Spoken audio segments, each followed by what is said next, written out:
Well, it's not at all. First of all, we had a lot of protests in Florida that were peaceful, and no one said anything about it.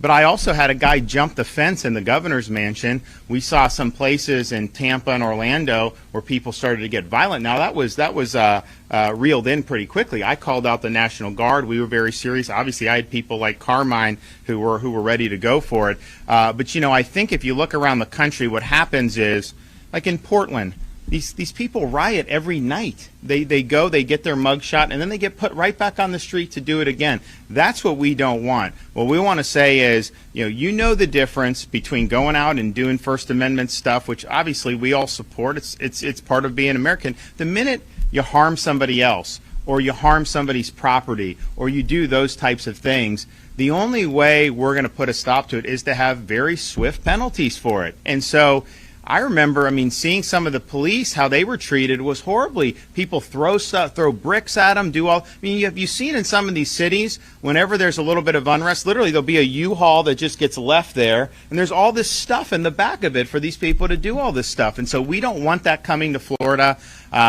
There's a lot of places around this country that have not stood by law enforcement, and the tragedy of it is, you're seeing crime spike in certain parts of our country like we haven't seen in decades. And the people that are going to be most affected by that are the most vulnerable members of our society. And in fact, when these guys are getting called out, they're usually getting called out to help victims who can't defend for themselves. And so they need people who wear the uniform to be able to go out and to be able to protect them and to be able to provide a measure of justice when they're being harmed. And what I've seen throughout the country is people stepping back from this, not supporting law enforcement, being very lax, allowing more and more of this to happen, and it's caused increases in crime, and that is going to have devastating consequences.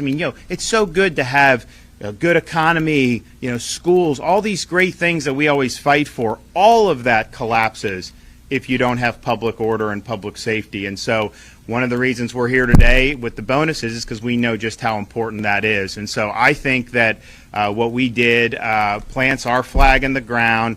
It tells people, hey, if you're in Portland, you think you can come down to Florida and do this, stay out of our state.